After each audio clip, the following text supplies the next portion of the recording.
Hey guys, I'm Beatrice. Welcome to another video. And in today's video, I want to talk about imposter syndrome and how it often might lead us to being our own worst enemy. What is imposter syndrome?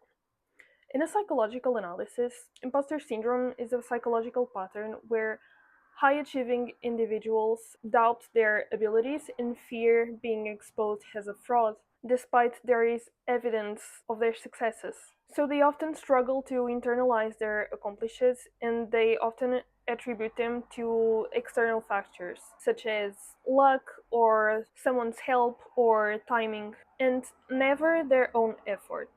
As individuals, we are wired to achieve things all the time.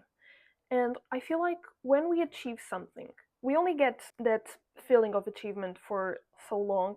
In the short period after the achievement, we end up feeling like the achievement was not that great, it was not that hard, and that everyone could have done it, possibly. We end up kind of being mean to ourselves, downplaying our own effort to achieve things. And this often happens because we decide to focus more on the goal rather than on the process. So when we achieve the goal, we celebrate it for 3 seconds, and that feeling of fulfillment ends up dissipating because we don't remember the process. We sort of don't remember what it took to get to that place, to achieve that thing.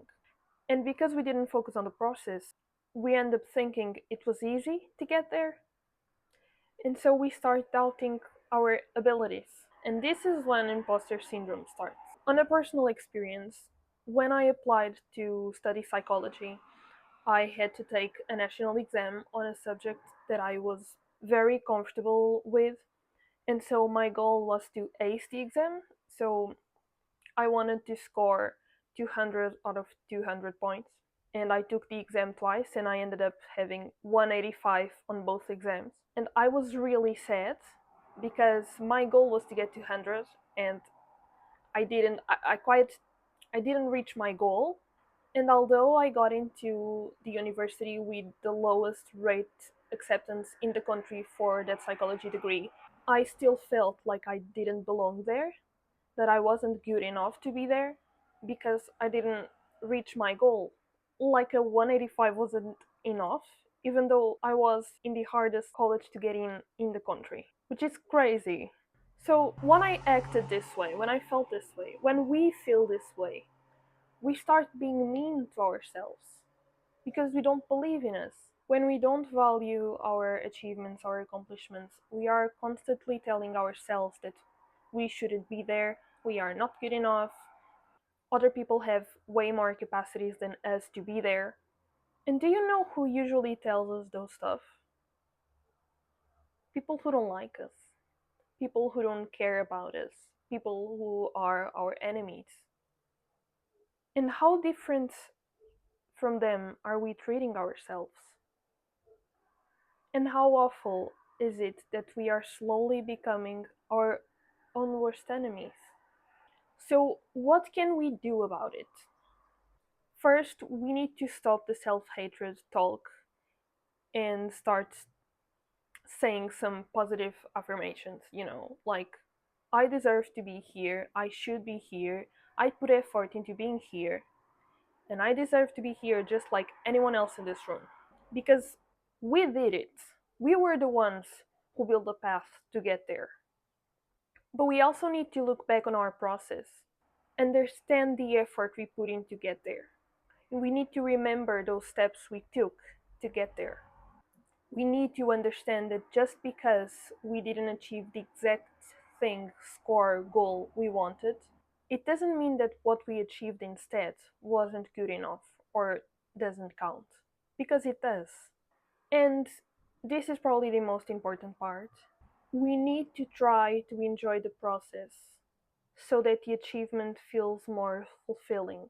Because I think it's not even the achievement that is fulfilling, it's the build up to the achievement, you know. It's the all the process to get there, all the running It's like we're running a marathon. We're almost there, we're almost there. It's way more fulfilling, that part where we are almost reaching it and doing our best to reach it, than the actual goal.